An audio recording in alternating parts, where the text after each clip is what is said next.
Bonjour, nous sommes le mercredi 5 novembre.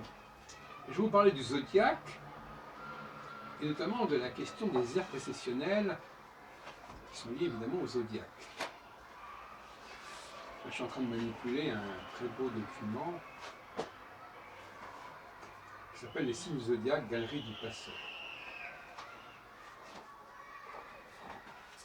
Alors, bien évidemment, tout ça est très beau, le zodiaque, le Sagittaire, le Corne, le Poisson.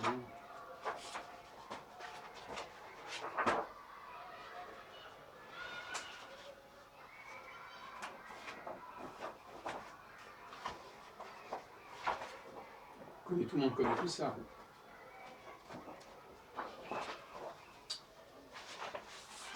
Mais ça prend des proportions considérables quand on commence à lire les travaux qui ont été publiés sous la Révolution par Charles-François Dupuy, par Volney, par Stanislas Delaunay, et qui ont abouti, après avoir été repris par les Anglo-Saxons, et revenant en France, par exemple, sous la plume de Paul Lecaux dans les années 30, 1930, aboutit à la question de l'ère du Verseau, chère à mon ami Christian Lazarides, par exemple. Alors, en 1979, j'ai publié tout un travail, un colloque avec tout un collectif, dont j'ai parlé d'ailleurs récemment, sur Aquarius sur le nouvel ère du Verseau, sur les aires précessionnelles, avec des contributions très intéressantes de Fernand Schwartz, de Robert Mantoux, et de quelques autres. Et je pense notamment au travail de Jean Saindy, dont j'ai parlé récemment, qui fonde toute sa théorie sur la lecture de la Bible, sur les Elohim, etc. Il fonde ça sur la précession des équinoxes. Sujet qui a également fasciné des gens comme Jean-Charles Pichon.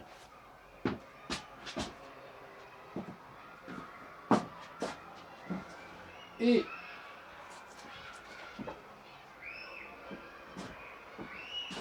moi, je trouve ça tout à fait regrettable, finalement.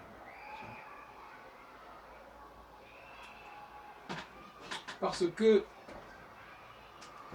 c'est une façon de sanctuariser le zodiaque sur des millénaires.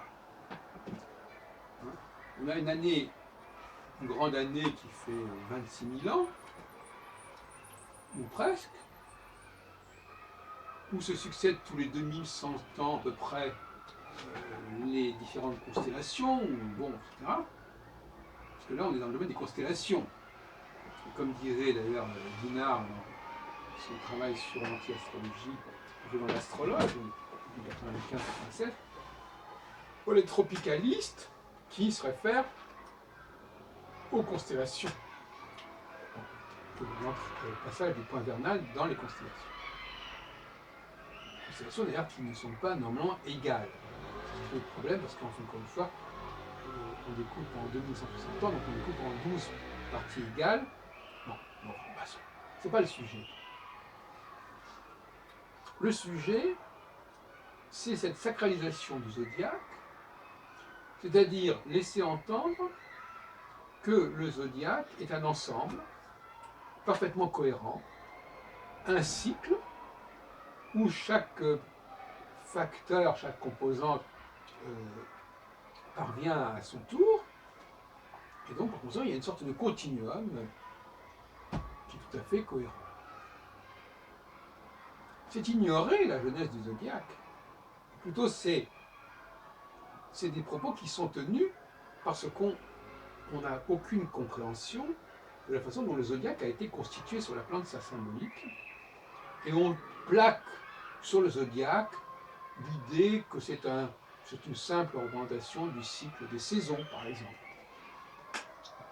Mais en fait, quand on étudie de près la question du zodiaque, on s'aperçoit qu'il s'agit plutôt de ce que j'appelle une roue de sapiens, c'est-à-dire différentes connaissances qui sont rassemblées sur différentes roues. On connaît bien ce genre de système qui fait cohabiter une roue des planètes, une roue des signes, une roue des maisons, etc. Et donc d'ailleurs le tarot est issu, comme j'en parle dans mon travail sur les recherches sur l'histoire du tarot, en 1993 en postface ma réédition de l'été là, l'astrologie du livre de Thoth, chez Très Daniel. Et donc finalement, moi j'ai montré qu'on avait d'abord un système à 8 signes, et qu'on a rajouté, pour arriver à 12, pour une raison qui traverse toute l'histoire de l'astrologie, c'est-à-dire le passage du 8 au 12, 8 maisons aussi, à 12 maisons, 8 signes à 12 signes, on a rajouté une autre théorie, de façon totalement syncrétique, qui est celle des fameux quatre chayot, comme on dit en hébreu, 4 animaux, 4 êtres vivants, qui sont la base du tétramorphe, qui est lié au sphinx, qui est lié aux 4 évangiles, qui est lié au tarot, la carte du monde, etc. Je ne dis pas que dans le tarot, il y a une carte où il y a uniquement ces 4 signes fixes zodiaques, qui montrent, bon, même si il faut étudier le rapport entre l'aigle et le scorpion, etc. Donc ça montre bien qu'il y a une autonomie, et tout le monde le sait, une autonomie de ces 4 facteurs. Et donc on a, à un moment donné, on a associé ces 4 facteurs aux 8 signes qui étaient liés, eux, effectivement, aux saisons qui étaient au départ divisées par 8, comme on le trouve en Chine, plus ou moins. Et donc, finalement, ça n'a aucun sens d'étudier la précision des équinoxes et le passage du bois vernal dans les 12 constellations. Puisque ces 12 constellations, elles sont le plaquage d'un système à 8 signes complété par un système à 4 signes. Bon, on est en plein, comme dirait Richard Friedman dans son livre sur la critique biblique, on est en plein syncrétisme. C'est-à-dire qu'on a des traditions différentes qui se juxtaposent, qui s'entrecroisent, qui se combinent. Comme la fameuse lecture Yahvé et la lecture Elohim, avec des textes qui se juxtaposent, qui se superposent, et qui, en fin de compte, comme il le montre apparemment de manière intéressante, sont liés au fait que le judaïsme, à un moment donné, s'est trouvé coupé en deux, avec un royaume du Nord et un royaume du Sud, qui n'avaient pas du tout les mêmes enjeux, les mêmes intérêts, qui n'avaient pas eu du tout la même histoire, le même destin. Voilà, c'est un syncrétisme. Après tout, on a compris que c'était un syncrétisme.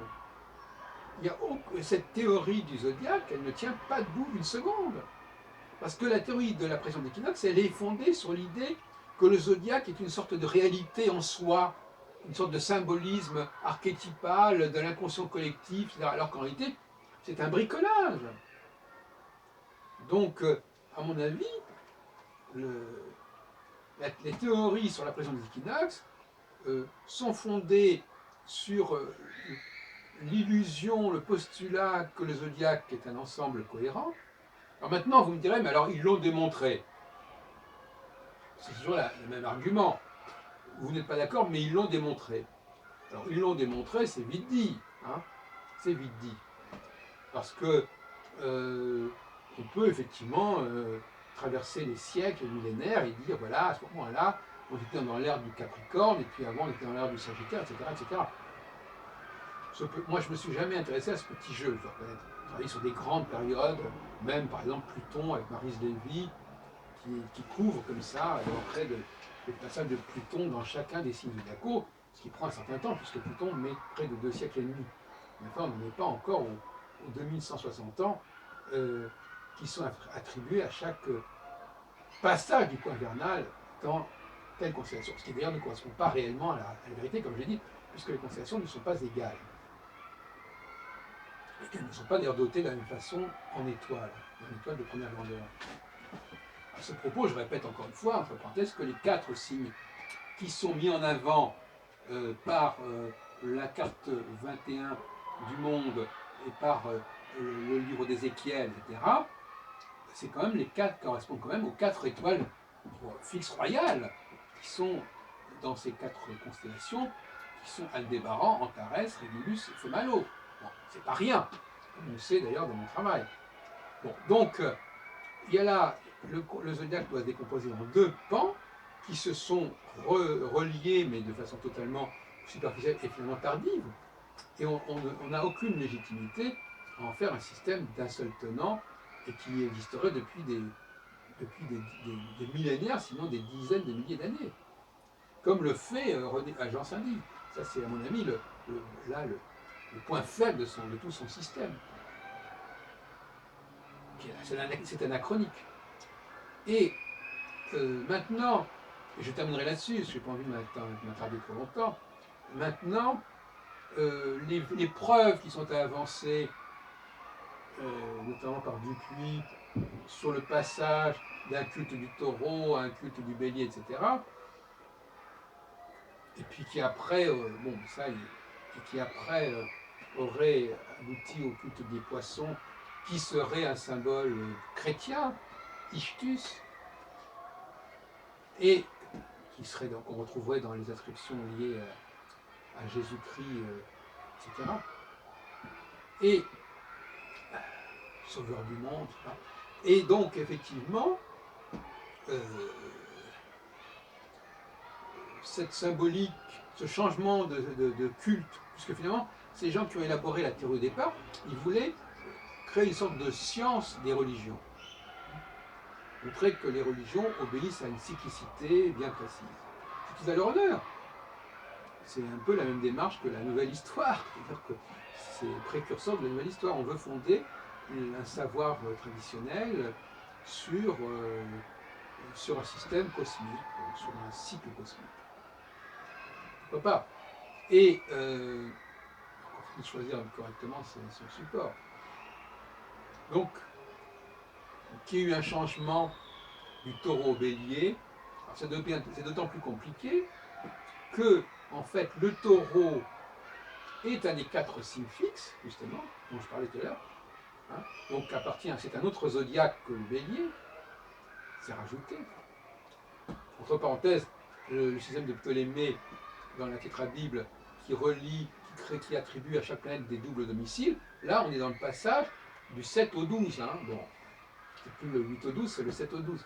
Donc c'est un peu toute l'astrologie a été bousculée par ce besoin de passer du 8 au 12, le 12 étant fondé sur notamment les 12 lunaisons, les 12 mois de l'année, etc. Tout ça, c'est une volonté de syncrétisme, d'harmonisation générale, qu'on retrouve d'ailleurs dans la démarche de ceux qui ont fait aboutir le projet biblique, avec toutes ses composantes. Et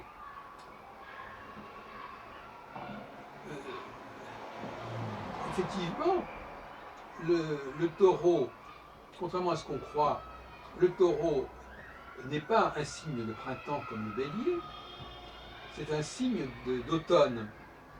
D'ailleurs, on le voit très bien dans le mythe de Mitra, où le taureau est immolé, je crois, à l'automne ou en hiver. Et c'est l'aigle qui est en face, qui est un signe de printemps. Je ne sais pas comment on dit d'ailleurs, l'hirondelle ne fait pas le printemps.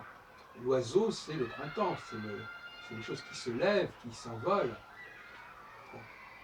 Donc, là encore, ce que n'a pas compris Patrice Guinard, par exemple, c'est que le zodiaque comporte effectivement un élément tropical qui est complètement fonction du point vernal, mais l'élément qui est rajouté des quatre signes fixes, lui, il reste marqué par un contexte saisonnier qui n'est plus le nôtre.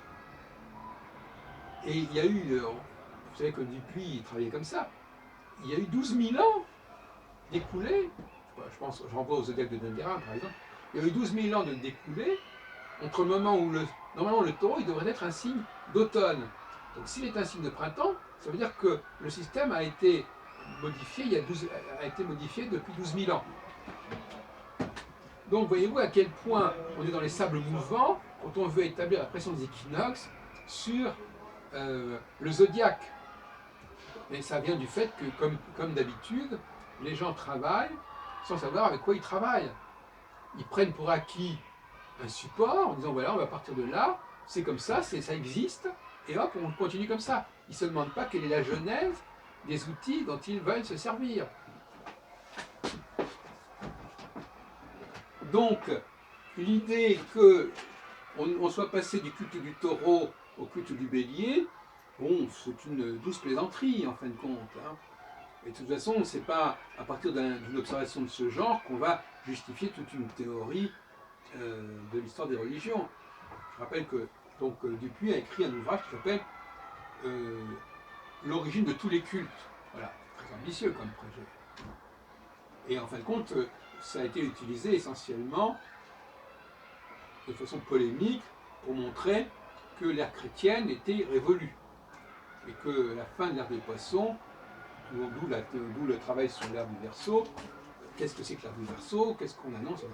Le problème, c'est que dans un cas, nous avons affaire à une constellation qui aurait été, dont la symbolique aurait été adoptée par les hommes, parce qu'on ne dit pas le contraire en fin de compte.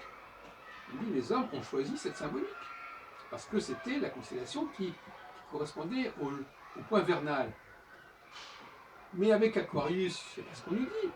On nous dit, quand Aquarius viendra, il se passera ceci ou cela. Donc on inverse la proposition. On ne dit pas ce sont les hommes qui ont choisi le symbole. On dit maintenant, avec Aquarius, c'est le symbole qui va agir sur les hommes. Il y a encore une dérive prophétique qui est absolument inadmissible.